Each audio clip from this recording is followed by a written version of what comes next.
Nueva tecnología aplicada para la fertilidad. Una mujer de 65 años dio a luz a un bebé. Cuando salió del hospital y fue a su casa, llegaron sus familiares a visitarla. ¿Podemos ver al bebé?, preguntó uno de ellos. Todavía no, dijo la flamante madre de 65 años. Dentro de poco. Pasó media hora y otro de los familiares preguntó: ¿ya podemos conocer al nuevo bebé? Todavía no, dijo la madre. Pasó otro rato y volvieron a preguntarla impacientes: pero bueno, ¿cuándo vamos a ver al bebé? Cuando llore, respondió la madre. Cuando llore, exclamaron. ¿Por qué tenemos que esperar hasta que llore? Porque no me acuerdo dónde lo puse.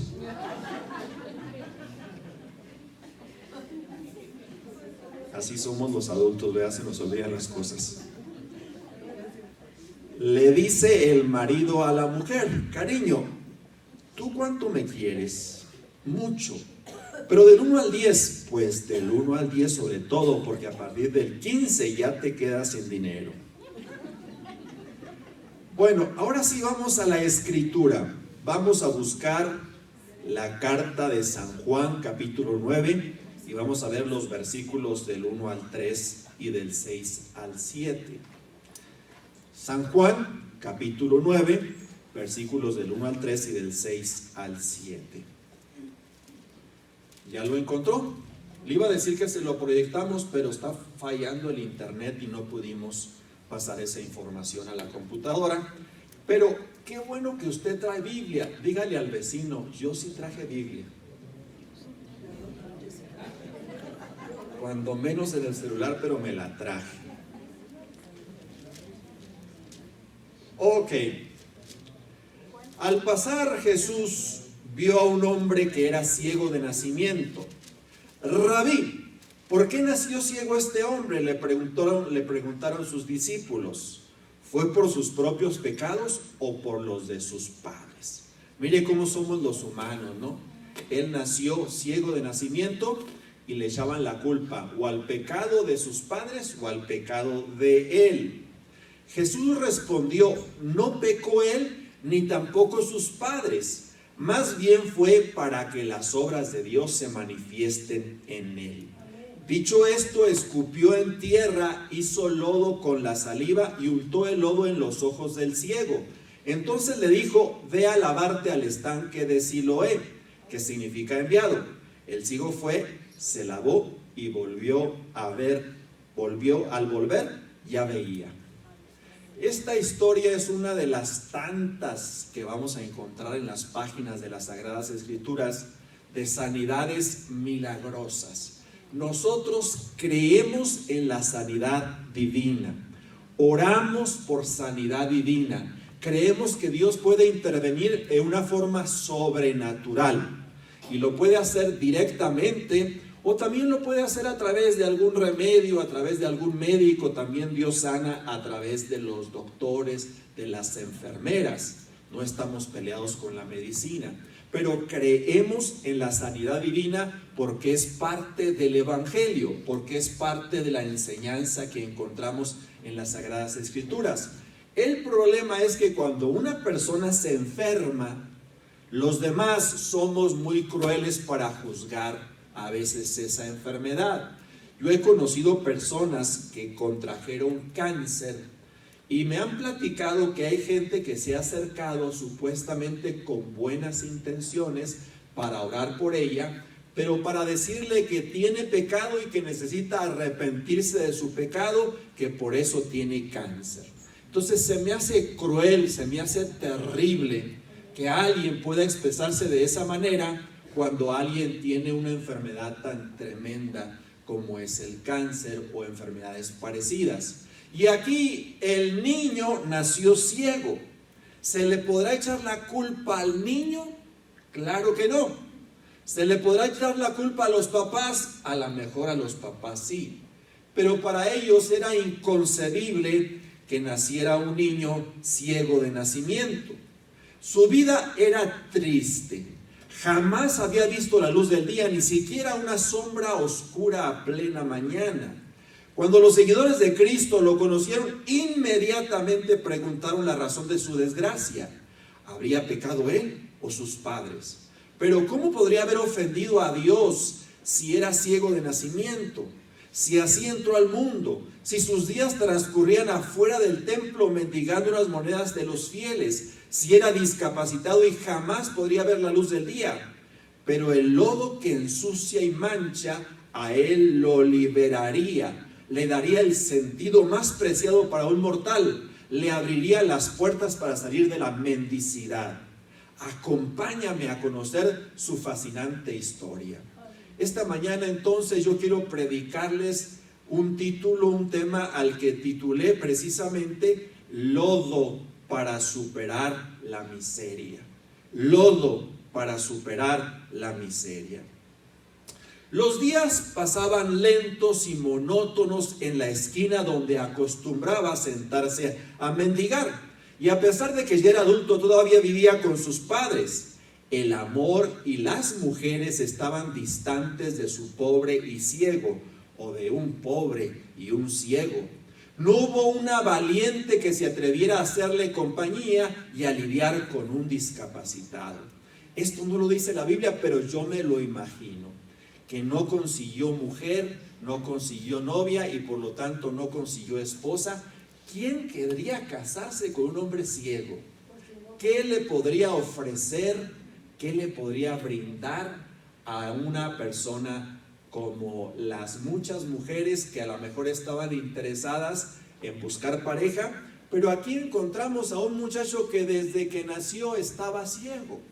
Por lo tanto, no podía haber hecho fortuna, por lo tanto, no podría trabajar. Y en aquella época, sobre todo, eran despreciados, eran desechados, eran mal valorados y seguramente no consiguió pareja y vivía con sus padres. De hecho, es lo más probable, o así me lo imagino yo. Un hombre ciego, un hombre sin capacidades motrices. Sí tenía capacidades motrices, pero no tenía capacidades sensoriales. Hace algunos años atrás llevamos a los niños del colegio al Museo Semilla en la ciudad de Chihuahua. Y había un pabellón precisamente para sensibilizar y recrear el mundo de los ciegos. Entraba uno y estaba completamente oscuro. Entrabas a una sala y en esa sala se recreaba la calle de una ciudad. Se oían los ruidos de los autos, se oían los claxons de los autos, se oía la gente a lo lejos decir, pásale, no le pases. Entonces recreaba perfectamente una intersección de una calle. Y tú no veías absolutamente nada, nada más podías experimentar el mundo a través de los oídos. Pasabas a otro pabellón y en ese otro pabellón se recreaba una sala de una casa. La tele prendida, el radio, personas platicando a lo lejos y tú estabas allí siendo testigo del mundo de los ciegos. Y luego se recreaba una cocina y se iban recreando diferentes aspectos y la verdad resultó desesperante para nosotros. Lo que queríamos era que ya se acabara y el guía que nos estaba llevando por todos los lugares, cuando ya se abrió la luz, vimos que era un invidente. Ustedes, nos dijo, solamente en este momento van a experimentar lo que nosotros vivimos todos los días, el mundo de los ciegos. Es terrible, es desesperante, es cruel, es increíblemente difícil. Su única esperanza era la bondad de los que le apoyaban de cuando en cuando con unas monedas. La oscuridad física y económica definitivamente dominaban su vida. Para colmo de males, la gente concluía que su estado lamentable era un producto de la maldad de él o de su familia. No podían entender que a veces las cosas pasan sin que haya culpables. En su futuro definitivamente no había esperanza. ¿Cómo contrasta con el consejo de la antigua ley? Así no habrá entre ustedes ningún mendigo, porque el Señor su Dios te bendecirá abundantemente en la tierra que va a darte en posesión. Eso dice Deuteronomios capítulo 15, versículo 4. ¿Cómo está eso que por un lado está la bendición de Dios derramándose sobre las generaciones y por el otro lado encontramos a personas ciegas, a personas sordas, a personas que no pueden caminar? En días pasados, una pareja de misioneros que trabajan en la Sierra Tarahumara tuvieron un accidente. Y en el accidente ella quedó más dañada que él. Y terminó en Houston, en los hospitales esos tan grandes, tan impresionantes, los mejores del mundo. De hecho, porque ellos viven en Houston. Esa familia, ellos son hijos, él es hijo, Daniel, es hijo del misionero que evangelizó a mi mamá hace ya muchos años, el hermano Parker Campbell. Tuvieron entonces el accidente y a ella terminaron cortándole una pierna. No pudieron salvársela. Estuvimos orando por ella, estuvimos clamando, no pudieron salvársela. Pero con los métodos modernos, las prótesis y todo lo que hay, ella va a poder volver a caminar. Pero ¿qué podía hacer un ciego de nacimiento? ¿En qué podría ocuparse? ¿En qué podría trabajar? Lo único que le quedaba era la mendicidad, pedir monedas afuera del templo o de cualquier lugar. Dicen que apoyar constantemente a una persona que puede trabajar es robarle su dignidad. Acostumbrarlo a ser dependiente, a vivir de los demás. A pesar de su ceguera, el Señor lo mandó a lavarse. Batallando llegó al estanque y el sucio lodo se convirtió en su medicina. Nunca más volvería a las tinieblas. Nunca más dependería de quien lo guiara. Nunca más sería un mendigo. Ahora sí que tenía alas para volar. Y aunque terminaron expulsándolo de la sinagoga y la vida religiosa, nada le robaría la paz y la gran voluntad de empezar de nuevo con su vida. ¿No se le hace extraño las maneras y las formas de Jesús? ¿Qué dice el relato? Que le untó lodo en los ojos. ¿Tú permitirías que te untara lodo en los ojos? Dice en otra parte de la escritura que escupió y formó lodo y lo untó en los ojos del ciego. En nuestra época eso iría a derechos humanos como una forma de abuso de un sanador, o no sé cómo lo tipificarían como un delito, pero lo cierto es que iría a derechos humanos porque le estaba untando lodo en los ojos. Y luego, aparte de untarle lodo en los ojos, le dice: ve a lavarte al estanque de Siloé. Pregunta: ¿que Jesús no sabía que estaba ciego? ¿Por qué lo manda a lavarse a un estanque que está distante de ese lugar? ¿Qué no sabe Dios lo que batallan las personas para salir adelante? Cuando Dios los bendice, les manda también que hagan cosas y que dejen de hacer otras. Tenemos entonces que entender que los propósitos de Dios son mucho más grandes. A pesar de toda su desgracia de este hombre, su día llegó.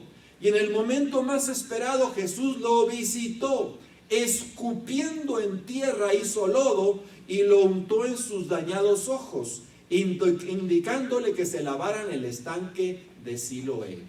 Qué interesante me resulta la escritura. Me encanta echarme un clavado a las páginas de la Biblia y meterme a la historia, al momento, al instante en que esto se produce, y llevarlo usted al estanque de Siloé, donde estaban muchas personas a lo mejor esperando un milagro, y allí en ese lugar y en ese momento encontramos a una persona que se está lavando los ojos, que se está quitando el lodo.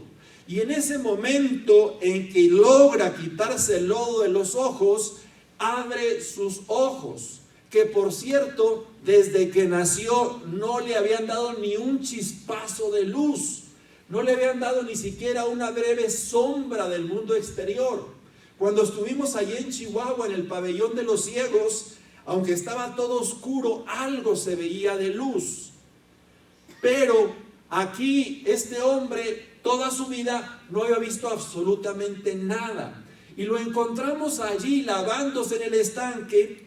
Y déjeme decirle que para su sorpresa, abre los ojos y empieza a ver, empieza a mirar, empieza a contemplar los rostros, las figuras, el agua, los colores, las texturas. Este milagro fue doble. Una persona cuando recupera la vista necesita terapia para poder volver a ver normalmente. No lo puede hacer instantáneamente. Pues aquí hubo dos milagros, porque no resultó o no necesitó ni terapia. Hubo una sanidad completa y una sanidad total. Dios frecuentemente también en nuestros días usa lodo para corregir nuestro rumbo. Problemas para hacernos reflexionar. Permite enfermedades para que rectifiquemos. Crisis para que superemos las tinieblas y nos deslumbre su luz y su presencia. Al principio lo sentimos sucio, cruel y hasta grotesco. Cuando nos golpea con fuerza tambalea nuestra vida. Muchos lloran y se lamentan, hasta reniegan de Dios y se alejan, porque el lodo ensució sus vidas y la calamidad visitó sus casas. Qué interesante es meditar y reflexionar entonces en el lodo como un agente benefactor, cuando todos pensaríamos que el lodo es un agente destructor. Calamidades, problemas, enfermedades, crisis económicas, el mejor amigo te da la espalda, tu pareja te engaña y tantas cosas terribles como estas. Lodo que es calamidad, lodo que es sucio, lodo que es terrible, lodo que es grotesco, lodo que es ensuciante o asfixiante. Vivimos en tiempos de aires.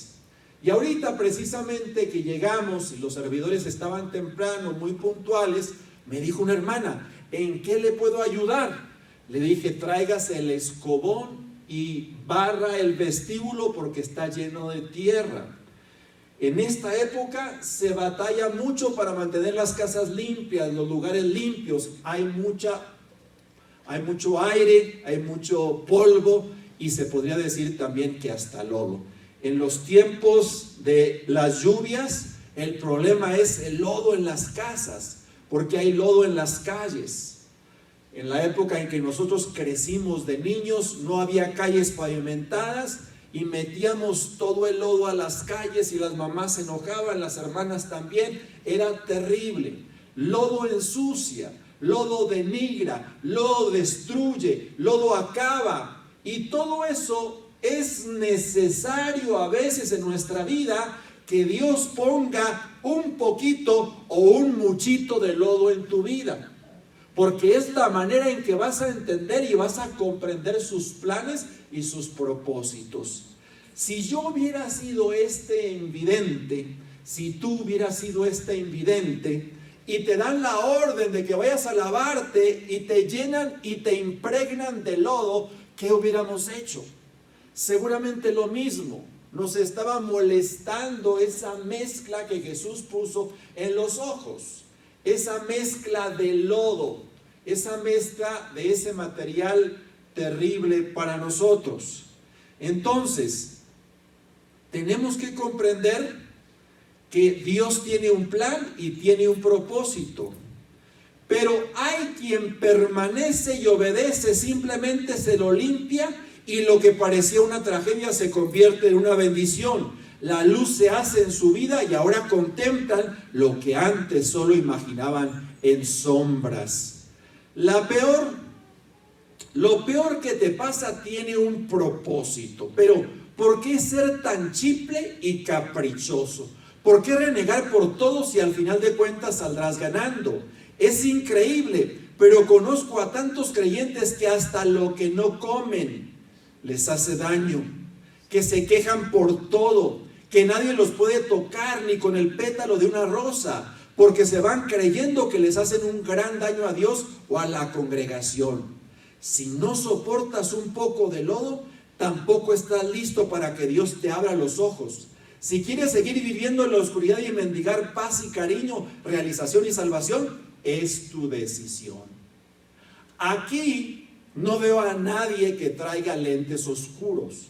No veo a nadie que traiga un bastón, ni un perro lazarillo, porque todos tenemos la bendición de que nuestros ojos funcionan.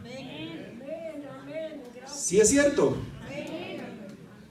Traemos algunos lentes, pero nuestros ojos funcionan. Y esa es una grande bendición. El asunto es, ¿funcionan tus ojos espirituales? El asunto es, ¿funcionan tus ojos sensoriales? Y ahí entramos en un problema. Si no soportas un poco de lodo que Dios te ponga, tampoco estás listo para que Dios te abra los ojos. Tenemos que entender entonces que Dios quiere abrir nuestros ojos, porque en realidad estamos ciegos. Dile a tu vecino, estás ciego. ¿No es cierto que ves? Dicen que va una persona con el oftalmólogo, el doctor de los ojos, y le dice, vamos a checar, don Pedro, creo que se llamaba, vamos a checar, don Pedro, su visión. Y le dice, a ver, la letra más chiquita. ¿Cuál, doctor? No, es poquito más arriba. La siguiente, ya ve que le ponen una cartelera de letras chiquitas y luego más grande y hasta la más grandota, que casi siempre es la A. Entonces se va el doctor, el oftalmólogo, checándolo con las letras más pequeñas, con las letras siguientes, y desesperado le muestra la A. Y le dice, doctor, no la veo. ¿Cómo es posible, don Pedro, que no vea la letra A? Mire aquí, la letra A en el cartel. ¿Cuál cartel? Así estamos a veces los seres humanos. Dios queriendo mostrar sus maravillas, hacer sus prodigios, revelar sus planes, y nosotros, nuestros ojos ciegos, realmente sin contemplar su rostro. Ser visitado por Dios no siempre te arropará con bendiciones. Al pobre ciego lo expulsaron del templo, pero ¿qué importa que te expulsen de tu vida social y amigos si se abren tus ojos o inicias con nuevos planes y proyectos? Si te corren de tu trabajo, te harán un favor, porque vas a algo mucho, pero mucho mejor. Si pierdes lo que más querías, encontrarás que hay siempre preparado para ti una mayor bendición. Y es que no está usted para saberlo ni yo para contarlo, pero este milagro generó enorme polémica. Los líderes religiosos, los fariseos, examinaron detenidamente a este hombre y le preguntaban, ¿quién te sanó? ¿Quién te hizo el milagro? Y siempre dijo, Jesús me sanó. Ellos dijeron, no es posible, es día de reposo, es día de descanso, es un pecador. Y él les decía, pues yo no sé si sea pecador o no sea pecador, pero a mí me sanó y yo nací ciego. Mandaron llamar a sus papás para preguntarle. Sus papás no se quisieron comprometer. Le dijeron, ciertamente él nació ciego, pero pregúntenle a él porque ya es muy maduro y está en pleno uso de sus facultades. En aquellos entonces la gente le temía terror a que lo expulsaran de la sinagoga, a que lo expulsaran de la congregación. Y los padres no quisieron sufrir ese desagravio. Pero este hombre estaba tan feliz de recuperar su vista que no le importó que lo expulsaran. Y terminaron expulsándolo de la vida religiosa, de la vida espiritual. Pero a él no le importó. Servir a Dios es para valientes. Solo para aquellos que sus vidas están vendidas a Dios. Como la de Pablo y Silas, que al predicar y hacer milagros en Filipos fueron azotados y encarcelados. Pero a la medianoche, en medio de sufrimientos terribles, en vez de amargarse, cantaban alabanzas. Al abrirse sus ojos, también lo hizo su visión. No solo vería lo ordinario, sino lo extraordinario. Aquí entra algo interesante, y en lo cual estoy haciendo énfasis desde hace algunas semanas. Es precisamente en este aspecto de la vida cristiana que está tan descuidado y que tenemos que retomar, precisamente abrir nuestra visión y contemplar lo que otros no ven y lo que otros solamente escuchan y no pueden entender ni comprender. Este hombre recuperó su visión, recuperó sus ojos, recuperó todo eso. Lo expulsaron de la congregación, lo expulsaron de la sinagoga, pero a él no le importó, porque ahora podía ver. Dejaría de depender de la mendicidad, de las cuantas monedas que la gente misericordiosa o bondadosa le daba de vez en cuando. Ahora podría trabajar, ahora podría recuperar fuerzas, recuperar aliento, recuperar fortaleza. Había retomado su vida, pero no solamente habíanse abierto sus ojos naturales, también podemos experimentar la apertura de los ojos espirituales. Aquí, en un sentido, todos estamos ciegos porque no vemos lo que Dios quiere que veamos. Vemos el mundo natural, no vemos el mundo sobrenatural. Contemplamos solamente lo que el enemigo, el sistema de vida, el sistema que nos rodea, nos presenta. Últimamente se está desarrollando tanto la tecnología que lo que se llama inteligencia artificial, que usted puede descargar en un teléfono o en una laptop o en una computadora, puede recrear a una persona nada más con la figura de su rostro. Le puede poner en otro cuerpo, le puede poner con otras personas. Así que ahora no podemos creer lo que vemos en los videos. No sé si a usted le tocó, pero estaban circulando muchos videos de López Obrador recomendando inversiones en Pemex. Y según esto, él estaba hablando de las maravillas de invertir en Pemex. Pero no solamente López Obrador, sino ponían a personas muy importantes, grandes empresarios, con las voces de ellos. Y todo esto fue creado con inteligencia artificial. De tal manera que lo que usted ve puede ser incorrecto. Y no podemos creer ahora en fotografías. Y esto es hasta peligroso. Me puse a ver un reportaje de la pornografía. Y ahora le ponen el rostro a cualquier cuerpo y a cualquier escena pornográfica. Por ahí pueden circular inclusive escenas de su persona que usted se escandalizaría y se sorprendería. Eso es el mundo de la inteligencia artificial, que por cierto es preocupante no solamente en este sentido, sino en muchos otros sentidos. Hablando de cosas preocupantes, el día de ayer se aprobó en el Senado, en la Cámara de Diputados, una ley que va a ser un problema terrible para nosotros. Esta ley se llama la ley de... ¿Cómo le pusieron? No me acuerdo exactamente del nombre técnico de la ley. Pero si usted le da un consejo a su hijo que ande decidiendo en cuanto a su identidad sexual, y le dice a su hijo, hijo, eres hombre, entonces lo pueden tomar como terapias de conversión y usted puede terminar perdiendo la patria potestad de su hijo. Si un psicólogo, si un terapeuta, si un pastor le da una orientación a una persona sobre cuestiones de género y al hombre le dice que es hombre y a la mujer le dice que es mujer, lo pueden tomar como terapias de conversión y podríamos ir a la cárcel. Tan mal está el mundo, tan mal está en México. Y casi nunca lo menciono, pero hoy sí lo voy a mencionar. Morena y sus aliados están aprobando todo este tipo de leyes que son terribles para las familias, desastrosas para las vidas. Y vivimos en un mundo complicado. Por un lado, en las cuestiones legales.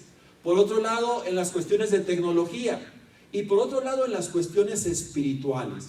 ¿Por qué? Porque estamos ciegos ante la bendición de Dios, que es grande y maravillosa, que es sublime y es gloriosa. Entonces, entendamos los propósitos de Dios. Al abrirse sus ojos, también lo hizo su visión. No solo vería lo ordinario, sino lo extraordinario. Contemplaría crecimiento y desarrollo, suma y multiplicación. Cual Abraham saldría de su tienda a cortar las estrellas, ahora se veía sirviendo y ayudando a los invidentes, creando una asociación para apoyarlos y conseguirles trabajo, apoyando a sus familias y haciendo maravillas.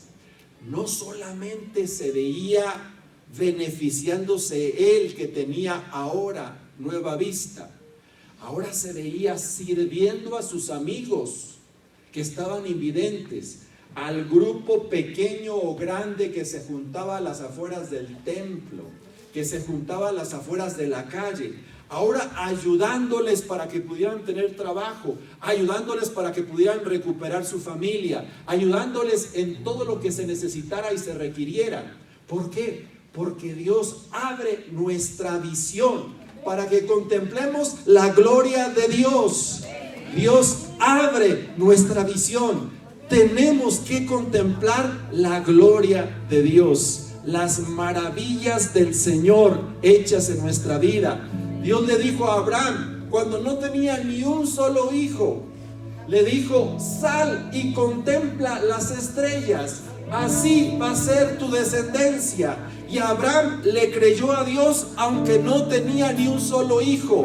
Lo sorprendente es que después de esa promesa pasaron como 17 años más. Menos capacidad, menos lógica tenía que Abraham y sobre todo Sara pudiera concebir. Pero cuando Dios hace una promesa, la cumple. Y Dios ha prometido bendición sobre tu vida, paz sobre tu familia. Dios ha permitido todo lo bueno para nosotros.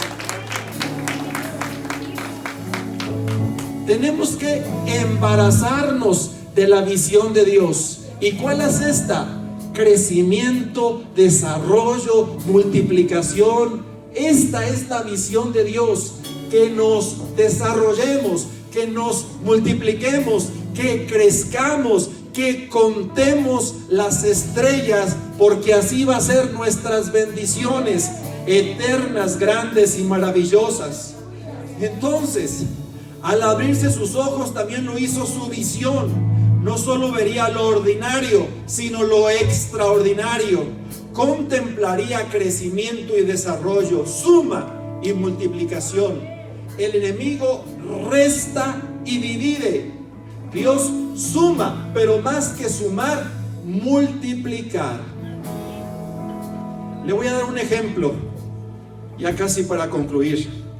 Había un rey que le gustaba mucho el ajedrez, y llegó un cortesano de otro reino con un cuadro de ajedrez y con unas piezas muy bonitas, labradas en una forma muy especial. Se lo enseñó al monarca e inmediatamente se enamoró del ajedrez. Le dijo al cortesano: rey, se lo regalo, pero a cambio de algo. Usted va a poner un granito de trigo en el primer cuadrito, otro granito en el segundo cuadrito, pero ya van a ser 2. En el tercer cuadrito va a poner 4, en el cuarto cuadrito va a poner 8, y así hasta la que llega a los 64 cuadros. El rey se le hizo fácil, le dijo: tengo mucho trigo, claro que puedo pagarte esta pieza tan bien elaborada de ajedrez. Ahí uno de sus asistentes le dijo: majestad, piense bien lo que va a hacer, porque multiplicando al doble en cada cuadrito, encontraron que no había trigo en todo el reino ni en toda la tierra para poder suplir esa grande cantidad de trigo. Cuando Dios derrama bendición sobre nosotros, quiere hacerlo no sumando, multiplicando. Y quiere que tú entiendas su visión, quiere que tú entiendas su plan, quiere que tú comprendas que te quiere bendecir grandemente. Yo estoy esperando este año una bendición enorme del Señor. Vamos a llenar este auditorio. lo vamos a repletar de personas hambrientas de la presencia de Dios, y tú y yo vamos a ser los elementos, los que los inviten y los que a través de esfuerzos se llenen. Y cuando esto esté lleno, vamos a hacer 2 reuniones en este lugar o 3, para después pasarnos al gimnasio, donde Dios va a hacer maravillas y prodigios. ¿Alguien lo cree?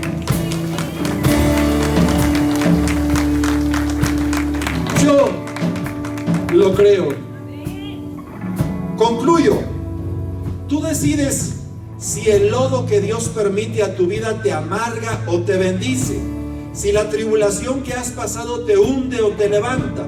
Si la enfermedad y la crisis te aplasta, o simplemente es una página oscura que con su apoyo y ayuda podrás superar y dejar atrás. Definitivamente la vida en Dios no es para cobardes y delicados, para gente chimple y malagradecida. Él a veces escupe y pone lodo en tu rostro, pero al final abre tus puertas increíbles y bendice y restaura. ¿Cómo no te imaginas tu vida? El Señor está pasando, va a escupir, va a formar lodo y te lo va a poner en el rostro, te lo va a poner en los ojos. ¿Estarías de acuerdo? ¿No te interesaría que fuera lodo sucio? ¿No te interesaría que está escupiéndote prácticamente sobre tu vida, sobre tu cuerpo, sobre tu rostro, sobre tus ojos? Así lo hizo con un ciego, cuando podía haberlo tocado simplemente y haberlo sanado. Se fue por el camino largo. Primero lo escupió literalmente y después lo mandó a lavarse al estanque de Siloé, que estaba lejos. Estaba ciego, y sin embargo aún a los ciegos se les exigió que lo hicieran. Dios te va a exigir pequeñas cosas para que sumes, y después Él interviene para que multipliques. Él se derrama sobre tu vida, Él se derrama sobre tu familia. Iglesia, estamos en los tiempos finales, tiempos de refrigerio y de regocijo, pero también difíciles y complicados. Necesitamos la cobertura y la gracia del cielo, la bendición de la presencia de Dios, la paz del Señor sobre nuestras vidas, sobre nuestras familias. Yo necesito lodo. Yo necesito el lodo del Maestro, y no solamente sobre mis ojos, lo necesito sobre mi cara, lo necesito sobre mis manos, lo necesito sobre mis pies, lo necesito sobre mi cuerpo, y necesito obedecer al Señor cuando me dice: ve y lávate al estanque de Siloé. Haz que suceda el milagro, las maravillas, los prodigios y las señales. Salmo 2, capítulo 8, mi versículo favorito de la Biblia. Pídeme y te daré por herencia las naciones, y como posesión tuya los confines de la tierra. Es el momento de pedirle a Dios, pero de pedir a lo grande, no un carrito de Hot Wheels como mi sobrino, sino de pedir cosas grandes y maravillosas, cosas gloriosas y hermosas, cosas que solamente te puedes imaginar y soñar y pensar. Dios suma y multiplica, pero especialmente Dios multiplica. Crecimiento, desarrollo, bendición. ¿Alguien quiere esto? Ponte de pie si tú eres de los